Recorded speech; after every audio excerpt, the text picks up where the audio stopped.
It was the night before Jesus was crucified. He'd had supper with his disciples. He had told them that one of them would betray him, and Judas had gone out to do just that.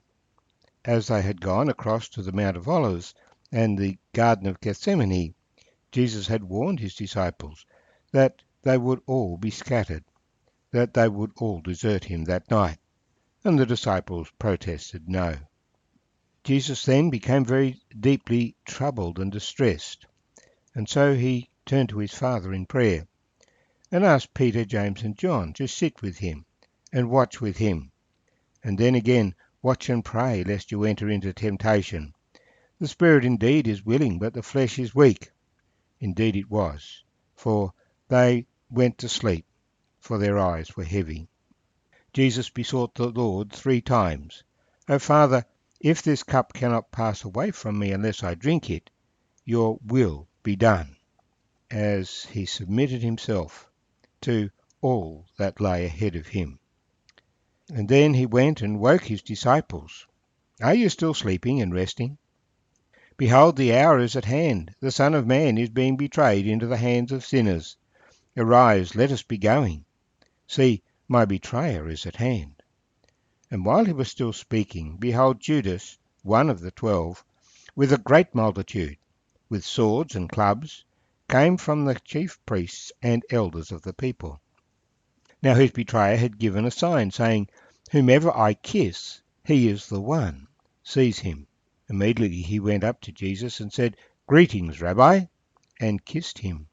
But Jesus said to him, Friend, why have you come?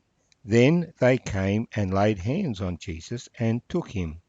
And suddenly one of those who were with Jesus stretched out his hand and drew his sword, struck the servant of the high priest, and cut off his ear.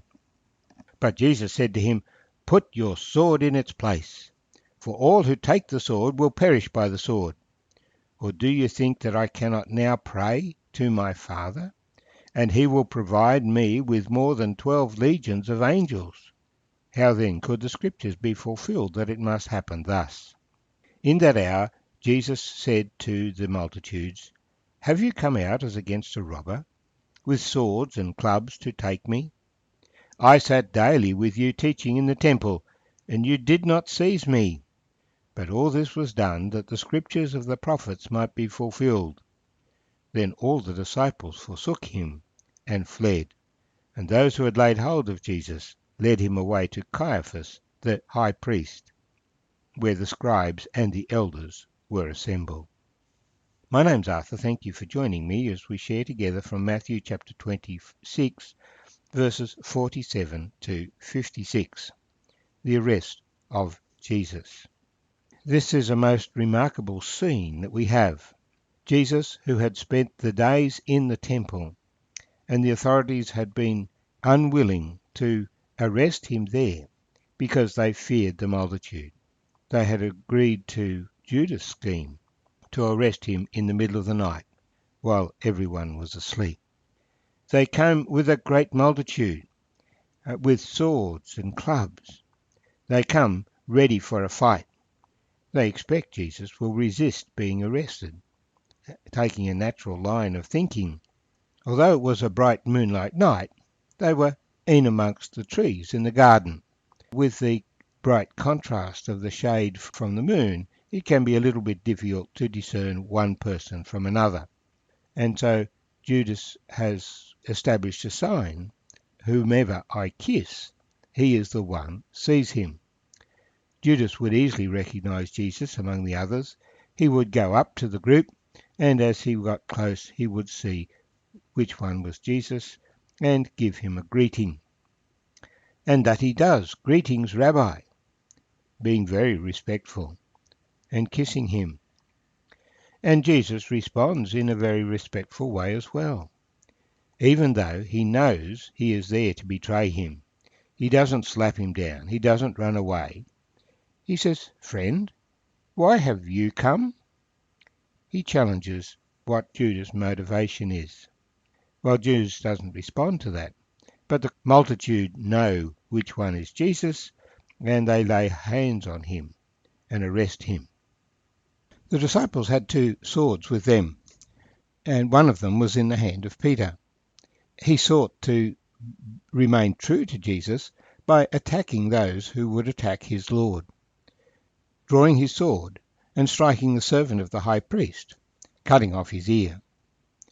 Matthew doesn't tell us it was Peter, but John does, John writing after Peter himself had been executed. But Jesus restrains Peter, saying, "Put your sword in its place, for all who take the sword will perish by the sword. Or do you think that I cannot now pray to my Father, and he will provide me with more than 12 legions of angels? How then could the Scriptures be fulfilled that it must happen thus?" And so there's a real challenge here to us. If we are attacked, to what extent should we defend ourselves? To what extent should we defend others? Obviously, Jesus instructed the disciples that they should take a sword with them. And so there is a place for defence, a place for defending others. And governments have that responsibility in this present time. And so, in many periods of history, Christians have been quite willing to fight, to defend truth and righteousness. And of course, it's very evident that fighting to defend God's people occurred right throughout the Old Testament. But in this case, Jesus does not want Peter to fight. He is submitting to the will of the Father in relation to these events. And he justifies it by again quoting Scripture, not specifically because there's so many Scriptures. How then could the Scriptures be fulfilled that it must happen thus? He knew the mind of God, and so he was submitting to the mind of God in this area. We note in the story of David that when David was anointed the new king of Israel, he did not fight against the incumbent king, Saul, but he served Saul, and when Saul drove him out, he still defended the interests of Israel, but did not want to attack Saul, refused to attack Saul. Saul's demise was in God's hands, not David's. Now Jesus is being arrested not by a gang of thieves, although they were behaving as such. He was being arrested by the legitimate government of Israel, the institution that God had put in place to rule his people. And so Jesus does not reject the authority that these people have, even though they are abusing that authority. And so the New Testament writers tell us to respect governing authorities. Jesus affirms that it's not that God is unable to save him. He could pray to his Father, and he will provide me with more than 12 legions of angels.